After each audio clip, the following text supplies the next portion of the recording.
سبحانك لا علم لنا إلا ما علمتنا إنك أنت العليم الحكيم.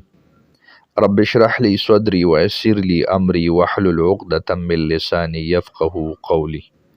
السلام علیکم ورحمت الله وبرکاته. نن د یو نوې وظیفې سره ستاسو په درانه خدمت کې حاضر شوي یو. زموږ د نننۍ وظیفه د حاجت پوره کېدو دپاره ده. څنګه چې تاسو ته پته ده چې د هر انسان حاجتونه وي، ضرورتونه وي، مرادونه وي، او د دغه حاجتونو د پوره کېدو دپاره انسان محنت او کوشش کوي، لیکن بیا هم د سرو کاوټونو په وجه باندې دغه حاجتونه د پوره کېدو نه پاتې وي.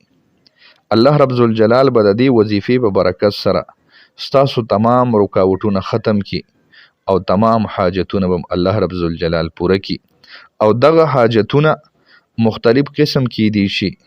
حاجت ته رشتې وي، حاجت ته محبت ته حصول کی دي شي، او حاجت ته اولاد کی دي شي. د هر قسم حاجت لپاره دا وظیفه انتهایی مفید ده.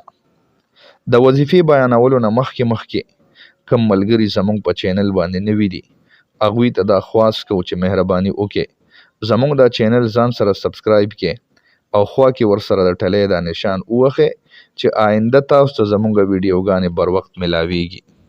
دا وظیفه به تاسو 41 ورځې کوئ، خو څنګه به یې کوئ؟ کله چې تاسو د ماسخوتن مونځ وکړئ نو په خپل ځای باندې به کښېنئ او 313 پیرې به تاسو ایاک نعبد و ایاک نستعین دا وظیفه به کوئ. خو کله چې تاسو دا وظیفه کوئ نو په ذهن کې به دا راولئ چې ای الله ستانه بغیر زمونږ بل مددگار نشته، هر حاجت پوره کوونکی ته یې، لہذا زما دا حاجت پوره کا. انشاءالله العزیز 41 ورځو کې به دننه الله رب ذوالجلال ستاسو په حق کې ستاسو د چاحت مطابق فیصله وکړي.